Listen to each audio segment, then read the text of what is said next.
السلام علیکم ورحمۃ اللہ وبرکاتہ۔ میری دکان پر کام کرنے والا لڑکا مجھ سے بار بار تنخواہ ایڈوانس میں مانگ رہا تھا۔ میری بہن کی شادی سر پر تھی، میں نے اس کو منع کر دیا۔ ایک روز میں بینک سے فرنیچر کے لیے رقم نکال کر دکان پر لے گیا تو اچانک گھر سے فون آیا کہ میرا بیٹا چھت سے گر گیا ہے۔ میں پیسوں کا بیگ دکان پر ہی بھول گیا۔ رات کو جب احساس ہوا تو میرے ہاتھ پاؤں پھول گئے۔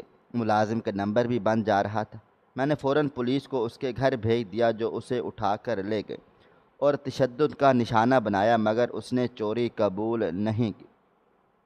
اگلی صبح جب میں دکان پر پہنچا تو یہ دیکھ کر میرے قدموں کے نیچے سے زمین نکل گئی کہ ملازمہ کی بوڑھی ماں: صاحب جی، مجھے 500 روپے ادھار چاہیے، میری تنخواہ سے کاٹ لیجیے گا۔ صاحب جی، وہ اماں کی دوا لینی ہے، قاسم آج پھر سے پیسے مانگے تھے۔ میں نے کہا، یہ روز روز تم 500 روپے مجھ سے لیتے رہتے ہو اور مہینے کے آخر میں کہتے ہو کہ بس اتنی سی تنخواہ۔ دیکھو، میں تمہیں تنخواہ مہینے کے آخر میں دوں گا۔ میرے سخت لہجے پر وہ اپنا سر جھکا گیا۔ 15 سالہ وہ لڑکا میری دکان پر کام کرتا تھا۔ پھر دھیمے لہجے میں کہنے لگا، صاحب جی بس آج دے دیں، اماں کی دوا ختم ہو چکی ہے۔ میں نے ایک گہری سانس لی اور غصے سے اپنی دکان پر لا کر چابی سے لاک کیا اور چابی نکال کے جیب میں ڈالی۔ میں نے کہا، یہ اس طرح کے بہانے کر کے مجھے بیوقوف مت بناؤ، میں سب جانتا ہوں۔ اماں کی بیماری کا بہانہ بنا کر تم خود پیسے اڑاتے ہوگے۔ اس کی آنکھوں میں آنسو جھلملاتے تھے۔ کہنے لگا، نہیں صاحب، میں اس عمر کے لڑکوں کی فطرت سے اچھی طرح واقف کار تھا۔ اس سے پہلے بھی میں نے جو ملازم لڑکا رکھا تھا وہ ایسے ہی کرتا تھا۔ کبھی کہتا تھا کہ خاندان میں انتقال ہو گیا ہے، پیسے دے دیں، تو کبھی کہتا تھا آج ابا کی طبیعت خراب ہو گئی ہے، تو کبھی چھوٹی بہن کو چوٹ لگ گئی ہے۔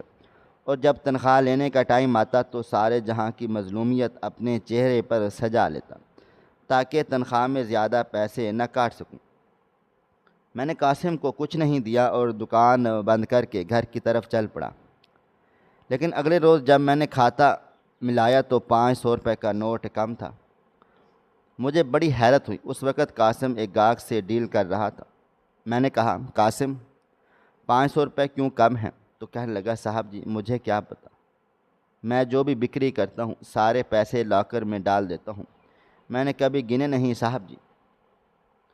میں نے کہا، تم نے گنے نہیں تو 500 روپے کم کیسے ہو گئے؟ بہرحال اس وقت گاہک موجود تھا، اس لیے میں زیادہ بحث نہیں کی۔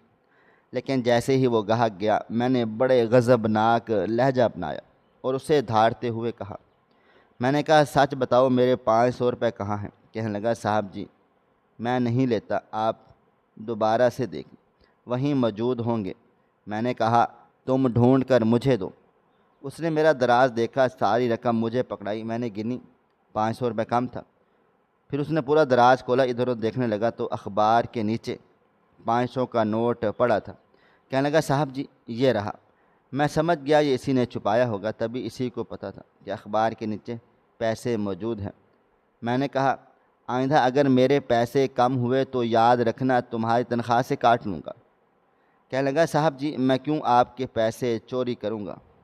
میں نے کہا، بس زیادہ ننھے مت بنو، تم جیسے لڑکوں کو میں خوب جانتا ہوں اچھے طریقے سے۔ میں اپنا کھانا گھر سے ہی لے کر جاتا تھا۔ میری بیوی مجھے دوپہر کا کھانا بنا کر ٹفن میں دیتی اور اکثر اس میں مرغ مسلم یا بھنا ہوا گوشت ہوتا تھا۔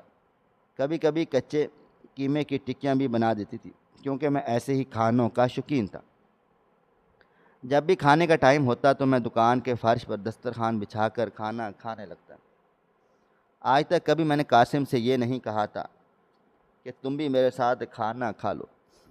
میں اسے شروع میں ہی کہہ چکا تھا کہ اپنا کھانا اپنے ساتھ لایا کرنا، لیکن عجیب و غریب لڑکا تھا، میں نے کبھی اسے کھانا لاتے ہوئے نہ دیکھا تھا، اور میں جتنا کھانا لاتا تھا سارا کھا لیتا تھا۔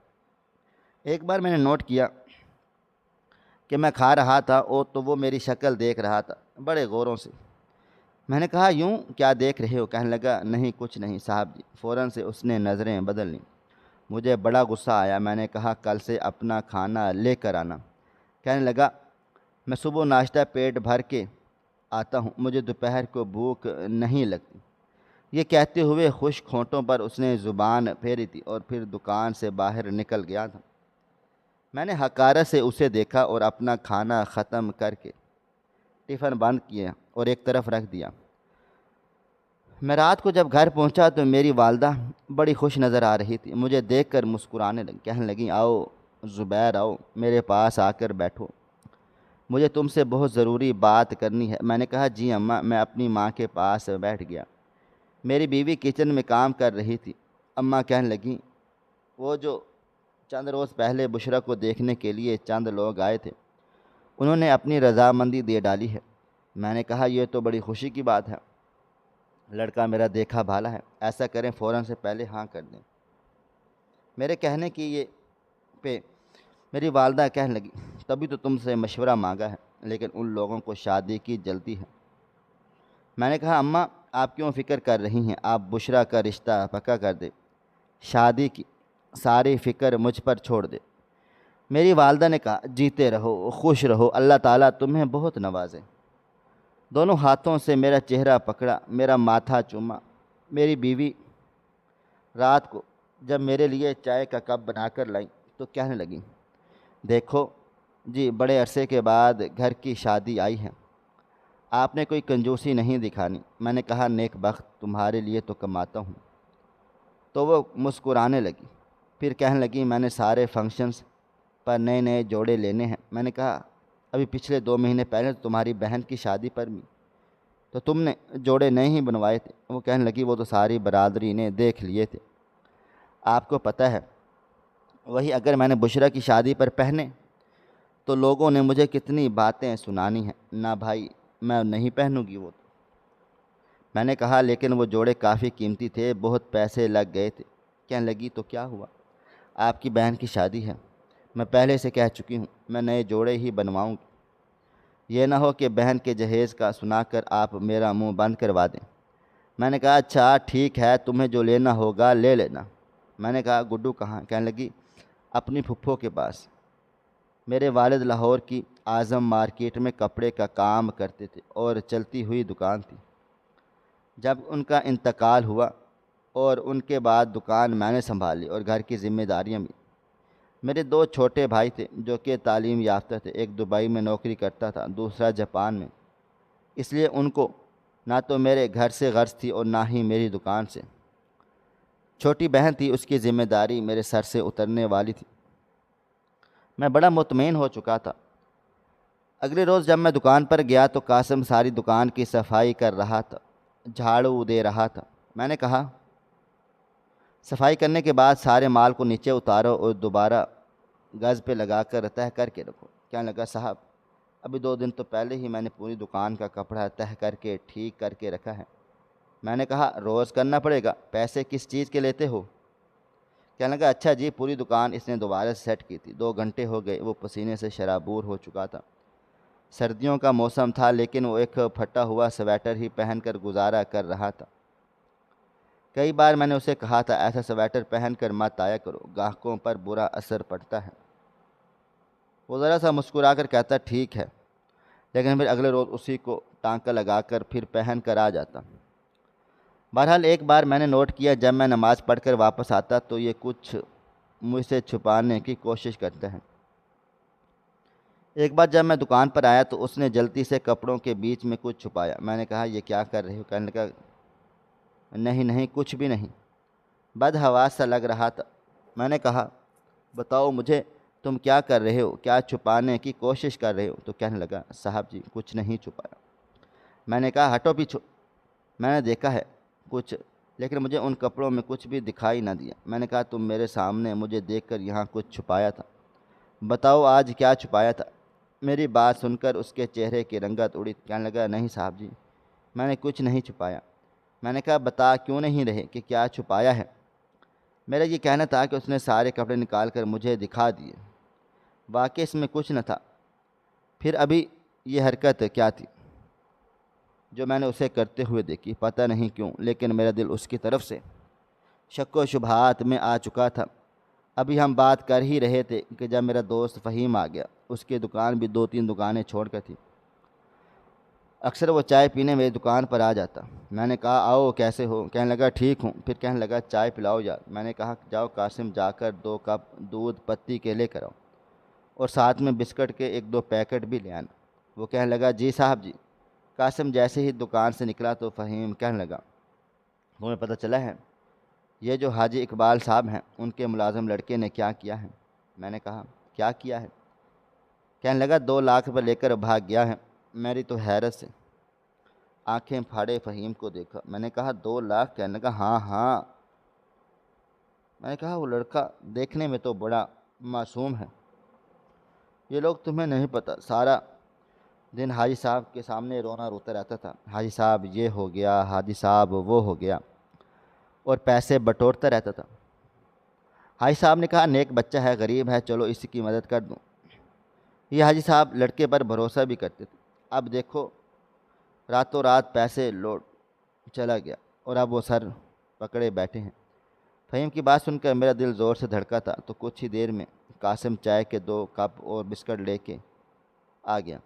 فہیم نے مجھے اشارہ کیا اس لڑکے کو باہر بھیجو۔ میں نے کہا قاسم تم باہر جاؤ، ابھی ہم چائے پی رہے ہیں، کوئی گاہک بھی نہیں ہے۔ وہ باہر چلا گیا۔ کہنے لگا برا مت منانا، میں نے تمہارے اس ملازم کو بھی بڑی عجیب و غریب حرکتیں کرتے ہوئے دیکھا ہے۔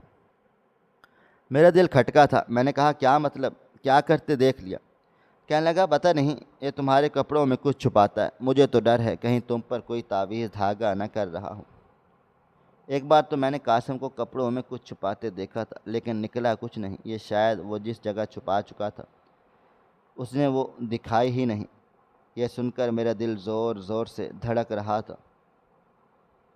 اور کہنے لگا اس کو اوقات میں رکھو۔ میں نے کہا ہاں ہاں ٹھیک کہہ رہے ہو۔ کہنے لگا یہ دکان سے باہر تو نہیں جاتا؟ میں نے کہا ہاں، آدھے گھنٹے کی چھٹی دیتا ہوں تاکہ تھوڑا گھوم پھر لیں، کھا پی لیں۔ کہنے لگا پتہ نہیں تمہاری دکان کی جاسوسی یہ کس کے ساتھ کرتا ہوگا، یہ لڑکے ایسے ہی کرتے ہیں، باہر نکلتے ہیں، دوسرے لڑکوں سے بات چیت کرتے ہیں، دکانوں کا بھید دیتے ہیں، اور پھر جب دیکھتے ہیں کہ مالک اندھا اعتبار کرنے لگا ہے تب وہ ڈاکہ مار کے بھاگ جاتے ہیں۔ میں تو وہ گھبرا گیا تھا کیونکہ اس دکان کے علاوہ میرا کوئی بھی کام، کاروبار اور روزی روٹی کا معاملہ نہیں چل سکتا تھا۔ حالانکہ میں تو قاسم پر کافی سختی کر کے رکھتا تھا۔ فہیم چائے پی کر جا چکا تھا اور میں گہری سوچ میں پڑ گیا تھا، میں اب کیا کروں؟ بہرحال میں نے اب اپنا گلا لاک رکھنا شروع کر دیا تھا۔ بار بار اپنے کپڑوں کو بھی گنتی کرتا، کہیں میرے کپڑے اٹھا کر تو نہیں بیچ دیتا۔ بہرحال میرا کام وسیع پیمانے پر تھا۔ ان دنوں میری بہن کی شادی کا بھی شور شروع ہو چکا تھا۔ مجھے اکثر دکان قاسم کے سر پر چھوڑ کر جانی پڑتی اور پیچھے سے میرا دل دھڑکتا رہتا، دھیان دکان کی طرف رہتا، قاسم کہیں گھپلا ہی نہ کر دے۔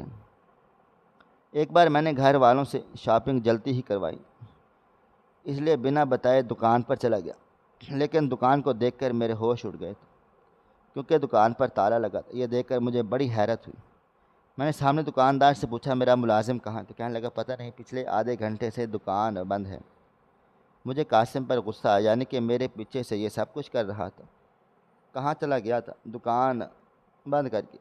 کچھ دیر کے بعد وہ بھاگتا ہوا آ رہا تھا، بری طرح سے کانپ رہا تھا۔ میں نے اسے غصے سے دیکھا تو میں نے کہا تم کہاں دفع ہوئے تھے دکان بند کر؟ کہنے لگا صاحب جی، امی جان کی طبیعت ٹھیک نہیں تھی، ان کا فون آ گیا تھا اس لیے مجھے جانا پڑا۔ میں نے کہا مجھ سے نہیں پوچھ سکتے تھے تم؟ کہنے لگا صاحب جی میں نے آپ کو میسج کیا تھا۔ میں نے کہا میسج کے بچے، میں نے 2 تھپڑ اس کے منہ پر لگا دیے۔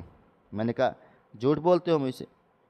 میں نے دکان سے ایک چھڑی پکڑی اور اس کے کمر پر داغ دی، وہ تڑپ تڑپ کر رونے لگا۔ میں نے کہا جھوٹ بولتے ہو، مجھ سے بے ایمانی کرتے ہو، وہ بھی میرے ساتھ۔ تم ہوتے کون ہو میری دکان کو بند کرنے والے، کر کے جانے کے میری اجازت کے بنا؟ کہنے لگا میں اپنی والدہ کے پاس گیا تھا۔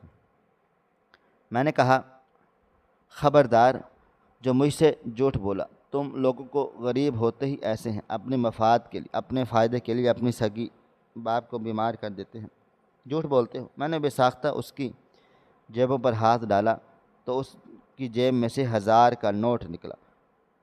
یہ دیکھ کر میری آنکھوں میں سے خون اتر آیا تھا۔ میں نے کہا یہ کہاں سے لی؟ میری دکان سے چوری کی ہے نا؟ وہ روئے جا رہا تھا۔ میں نے سر نفی میں ہلانے لگا، کہنے لگا نہیں صاحب جی، میں نے آپ کی دکان سے چوری نہیں کی۔ میں نے کہا تو جھوٹ بول رہا ہے، ٹھہر جا میں تجھے بتاتا ہوں۔ میں نے اس کا کان مروڑا اور کہا لا چابی دے میری دکان کی۔ اس نے چابی جیب سے نکال کے دی۔ میں نے دکان کھولی اور اسے اندر لے کر گیا۔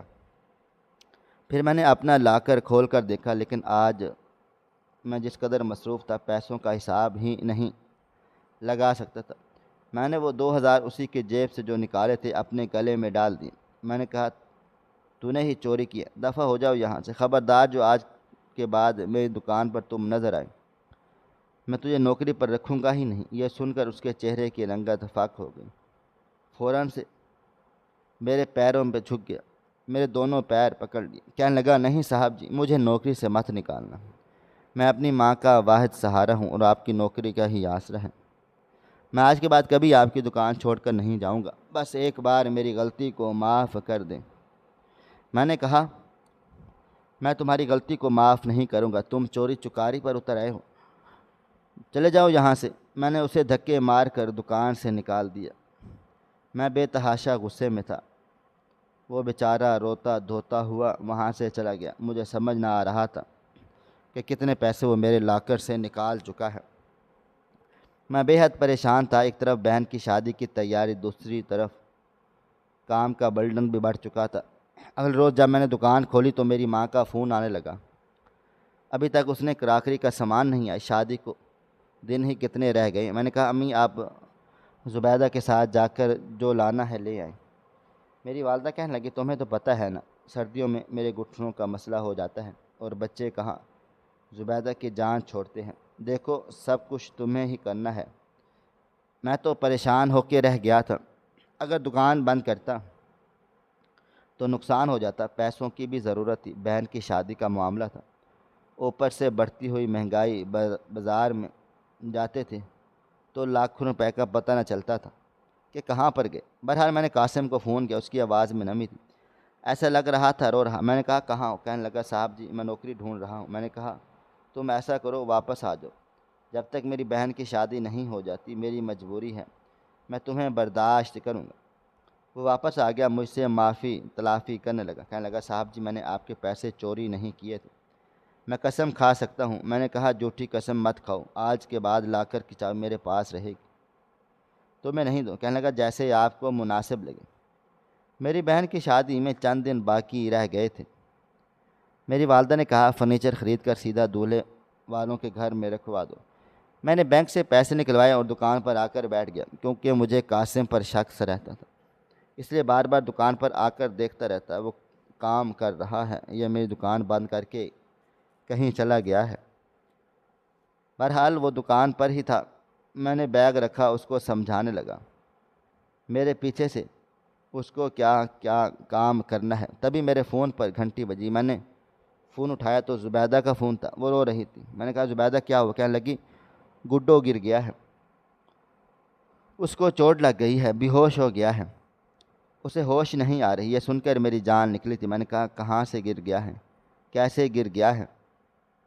کہنے لگی بس جلدی سے گھر آ جاؤ۔ میری تو سوجھ بوجھ جیسے ختم ہو چکی تھی۔ میں بھاگا دھوڑا گھر چلا گیا اور اس نے جلد بازی میں پیسوں کا بیگ دکان پر ہی بھول گیا تھا۔ جب میں گھر آیا تو میرے بیٹے کے سر سے خون نکل رہا تھا، بالکل بے ہوش تھا۔ زبیدہ روئے جا رہی تھی، میری ماں پریشان تھی۔ میں نے فٹافٹ اپنے بیٹے کو گود میں بھرا جو کہ 7-8 کا تھا اور بیٹی کے ساتھ اسے ہاسپٹل لے آیا تھا۔ اس کے سر پر گہری چوٹ آئی، لیکن 15-20 منٹ کے بعد اسے ہوش آ گیا تھا۔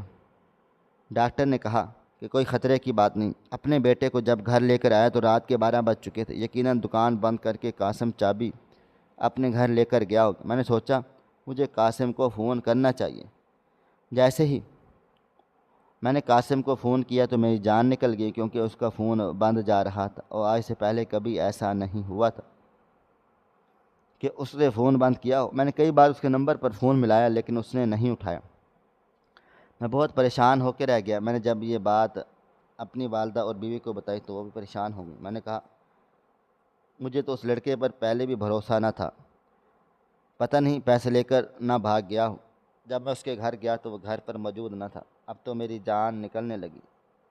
میں بے حد پریشان تھا۔ میں رات 2 بجے اپنی دکان پر گیا، پھر میں نے تالا تڑوایا۔ تالا تڑوا کر میں نے جیسے ہی دکان کھولی تو پیسوں کا بیگ غائب تھا۔ میں تو یوں تھا کہ ہاتھ پاؤں چھوڑ بیٹھا تھا، کیونکہ میں نے بہن کی شادی کے سارے پیسے اس بیگ میں رکھے تھے۔ کیٹرن کے پیسے، ہال کی بکنگ کے پیسے، اس کی فرنیچر کے پیسے اور چھوٹی موٹی ہزاروں چیزوں کے پیسے۔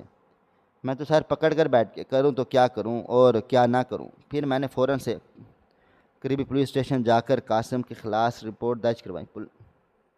پولیس نے ان کے گھر کا پتہ پوچھا۔ جب میں نے پولیس کو قاسم کے گھر لے کر گیا، اس وقت وہ گھر میں موجود تھا۔ اس نے دروازہ کھولا، وہیں سے میں نے اس کا گریبان پکڑ کر مارنا شروع کر دیا۔ پولیس افیسر مجھے منع کیا تھا، کہنے لگا اسے ہمارے حوالے کر دو۔ وہ کہنے لگا صاحب جی بتائیں تو صحیح کیا ہوا ہے۔ میں نے کہا میں تمہیں چھوڑوں گا نہیں۔ بہرحال پولیس والا مجھے جان پہچان والا تھا، میں نے اس کی ہڈیاں بسلیاں توڑ کے رکھ دیں، کیسے بھی کرو میرے پیسے نکلواؤ۔ پولیس والا اسے پولیس اسٹیشن لے گیا، جیل میں بند کر دیا۔ اگلی صبح جب میں آیا تو اس کی حالت بہت ابتر تھی۔ وہ جیل میں زمین پر لیٹا تھا، بالکل بے حال تھا، چہرے پہ زخموں کے نشان، ہاتھوں پاؤں پہ زخموں کے نشان، منہ سے خون بہہ رہا تھا۔ میں نے کہا اس نے جو کچھ بتایا؟ وہ کہنے لگا نہیں، زبان نہیں کھول رہا۔ میں نے کہا 2 دن کے بعد میری بہن کی شادی ہے، کچھ بھی کرو اس سے پیسوں کا پتہ دے کر کہاں ہے۔ وہ کہنے لگا صاحب جی مجھے نہیں پتہ۔ جب آپ اپنے بیٹے کی خبر سن کر باہر نکلے تو میں بھی پریشان ہو گیا۔ میں اسی وقت دکان سے باہر نکل کے آپ کی طرف بھاگا تھا، لیکن ایک بہت تیز آپ بھاگ رہے تھے۔ میں دعائیں کرنے لگا کہ آپ کے بیٹے کو کچھ نہ ہو۔ بس 5 منٹ ہی مجھے لگے تھے۔ جب میں واپس آیا تو دکان پر آپ کا بیگ موجود نہ تھا۔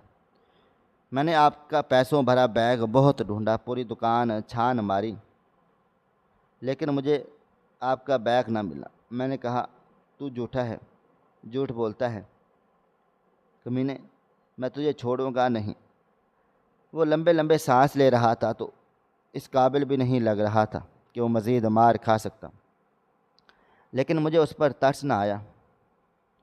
میں نے کہا کہ کیسے بھی گلواؤ، پیسوں کا گلواؤ، پیسے اسی نے لیے ہیں، یہ جھوٹ بول رہا ہے، یہ پہلے بھی 2000 میرے لاکر سے چوری کر چکا ہے۔ پولیس والے کہنے لگے ٹھیک ہے آپ فکر نہ کریں، یہ خود مانے گا اس نے چوری کی ہے اور بتائے گا کہ بیگ کہاں ہے۔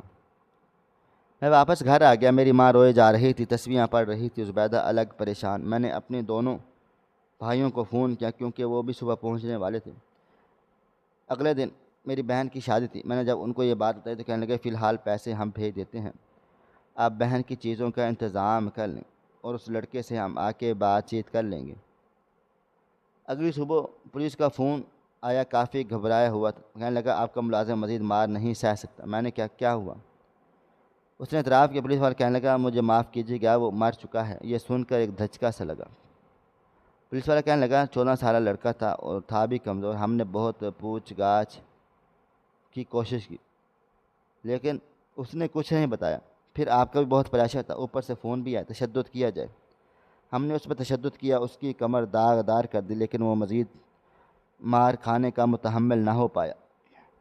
مجھے افسوس تھا لیکن میں نے وہ قصوروار بھی تھا، اس نے چوری کی تھی۔ بہرحال میں بہن کی شادی میں مصروف ہو کر رہ گیا تھا، لیکن دل عجیب تھا، پریشان تھا۔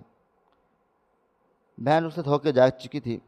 جب میں دوبارہ دکان پر گیا قاسم کی یاد آنے لگی۔ میں نے اپنے دل کو سمجھانا شروع کر دیا کہ اس کو اس کے کیے کی سزا ملی ہے۔ جیسے میں نے لاکر کے نیچے دیکھا تو بیگ پڑا تھا، مجھے یاد آ گیا۔ جلد بازی میں اپنے بیگ کے لاکر کے نیچے رکھ دیا اور پھر بالکل بھول گیا کیونکہ بیٹے کی افراتفری تھی۔ وہ بیگ دیکھ کر میری جان نکلی، میں تو دکان کی تلاشی تک نہ لی اور اس پر الزام لگا دی۔ جب میں نے بیگ کھول کر دیکھا تو پیسے موجود تھے، میری آنکھوں سے آنسو روا تھے۔ یہ میں نے کیا کر دیا؟ پھر میں جب اس کے گھر جا کر پہنچا تو اس کی بوڑھی ماں ویران حالت میں روئے جا رہی تھی، بہت بیمار تھی۔ اس کے پڑوس اس کے پاس بیٹھے افسوس کر کہنے لگی اے اللہ، بیمار تو میں تھی، تو نے میرے بیٹے کو کیوں بلا لیا؟ وہ تو میری خاطر دن رات محنت کرتا تھا، صبح دکان پر جاتا، دکان سے واپس آ کر ایک موبائل ہوٹل میں کام کرتا، وہاں کے برتن دھوتا تاکہ میری دوائیاں وقت پر آ سکیں۔ میں نے یہ سن کر میرے ہوش اڑ گئے تھے۔ میں سوچ بھی نہ سکتا تھا کہ وہ 2000 اس نے اپنی کمائی کے تھے۔ میری آنکھوں سے آنسو روان تھے۔ میں نے کیا کہہ سکتا تھا؟ جیسے ہی میں اس کی والدہ کے پاس گیا کہنے لگی آپ کون؟ میں نے کہا میں قاسم کا مالک ہوں۔ اس عورت نے نفرت سے مجھے دیکھا تھا، کہنے لگی مار دیا میرے بیٹے کو، خدا کا قہر ہو تم پر۔ یہ سن کر میرا دل یک بارگی سے دھڑکا تھا۔ کہنے لگی اے ظالم، یہ تو نے کیا کر دیا؟ تو نے میرے بچے کو مار ڈالا، میرے قاسم کو مار ڈالا۔ اس نے کچھ نہیں کیا تھا، وہ تمہارا بچہ، میرا بچہ بہت ایماندار تھا، محنتی تھا۔ اس دن بھی میں نے قاسم سے کہا اپنے مالک سے میری بات کروا دو، میں اسے بتا دوں گی کہ 2000 اس نے چوری نہیں کیے تھے، بلکہ وہ تو دکان بند کرنے کے بعد ایک ہوٹل میں برتن مانجتا تھا، وہاں سے اس کو 2000 روپے ملے تھے میری دوائیوں کے، کیونکہ آپ سیٹ لوگ ایڈوانس سے تو پیسے دیتے نہ تھے۔ وہ روئے جا رہی تھی، کہنے لگی میری تو زندگی کا آسرا وہی تھا، بہت مارا اس کو آپ کے پولیس والوں نے، میرے بچے کے جسم کا کوئی حصہ ایسا نہ تھا جہاں زخموں کے نشان نہ ہوں، لیکن اب وہ سکون میں ہے۔ وہ شاید پاگل ہو چکی تھی۔ اپنے آنسو صاف کر کے کہنے لگی اب میرا بیٹا میٹھی نیند سو گیا ہے۔ پھر اپنی پڑوسن سے کہنے لگی ماجدہ پتہ ہے تمہیں، وہ رات بھر میرے وہی سوتا بھی نہ تھا، مجھے ذرا بھی کھانسی آئے تو اٹھ کر بیٹھ جاتا، کبھی مجھے دوائی دیتا، کبھی مجھے قہوہ بنا کر دیتا۔ میں کبھی سوچتی سو جا، تھک جائے، کہنے لگا نہیں تھکتا اماں، جب تو ٹھیک ہو جائے گی تو میں بھی سو جاؤں گا۔ دیکھ جا کر سو گیا قبر میں۔ یہ کہتے ہوئے تڑپ تڑپ کر رونے لگی اور مجھے لگا میرا دل پھٹ جائے گا۔ میں نے کہا میں آپ کی کفالت کروں گا، آپ کو اپنے گھر پہ رکھوں گا، آپ کی خدمت کروں گا، مجھے معاف کر دیں۔ کہنے لگی نہیں، میں تجھے معاف نہیں کر سکتی، تجھے معافی چاہیے تو؟ میں نے کہا ہاں چاہیے۔ کہنے لگی جا میرے قاسم کو لے آ، میرے بیٹے کو واپس لے آ، میرے گھر لے آ، میرا سب کچھ لے لے، لیکن میرا بچہ مجھے دے دے۔ تجھے پیسے چاہیے تھے نا، مجھ سے بات کرتے میں اپنا سب کچھ بیچ دیتی، تجھے تیرے پیسے دے دیتی۔ میرے بچے کو کیوں مارا، اس پر کیوں تشدد کیا؟ میں سمجھ نہ پا رہا تھا کس طریقے سے معافی مانگوں۔ میں نے اچھی خاصی رقم اس عورت کو دی، لیکن وہ نہ رہ رہی تھی، روئے جا رہی تھی۔ 2 دن کے بعد وہ اپنے بیٹے کے غم میں مر چکی تھی۔ میں بے حد غمگین ہو گیا۔ ہر وقت یہ بے چینی ستاتی رہتی کہ پتہ نہیں میری معافی ہوگی یا نہیں۔ ایک دن میں اپنی دکان کی صفائی کر رہا تھا تو مجھے کچھ صفحے ملے جس پر اردو لکھنے کی کوشش کی ہوتی تھی۔ اس پہ لکھا تھا مجھے پڑھنے کا بہت شوق ہے، کاش میرا باپ زندہ ہوتا اور اس کے پاس پیسے بھی ہوتے تاکہ میں سکول جاتا، پڑھا لکھا ہوتا۔ شاید وہ فارغ وقت میں اردو لکھنے کی کوشش کرتا تھا اور میرے سامنے اسے چھپا دیتا۔ اس صفحے پہ لکھی ہوئی سیاہی میری آنکھوں سے پھیل گئی تھی۔ کبھی کبھی ہم لوگ شک کا چشمہ اس طرح سے پہنتے ہیں کہ سامنے والا انسان ہمیں صرف برا نظر آتا ہے، لیکن جب حقیقت ہمیں پتہ چلتی ہے تو بہت دیر ہو چکی ہوتی ہے۔ یہ غم شاید مجھے ساری زندگی چین نہ لینے دے گا۔ آپ سے اس لیے شیئر کر رہا ہوں تاکہ آپ اپنے ارد گرد دیکھیں یہ غلطی کہیں آپ تو نہیں کر رہے۔ کمنٹ باکس میں اپنی رائے ضرور دیجیے گا۔ مزید اس طرح کے سبق آموز واقعات اور کہانیاں سننے کے لیے ہمارے چینل کو سبسکرائب کر لیں۔ شکریہ، اللہ حافظ۔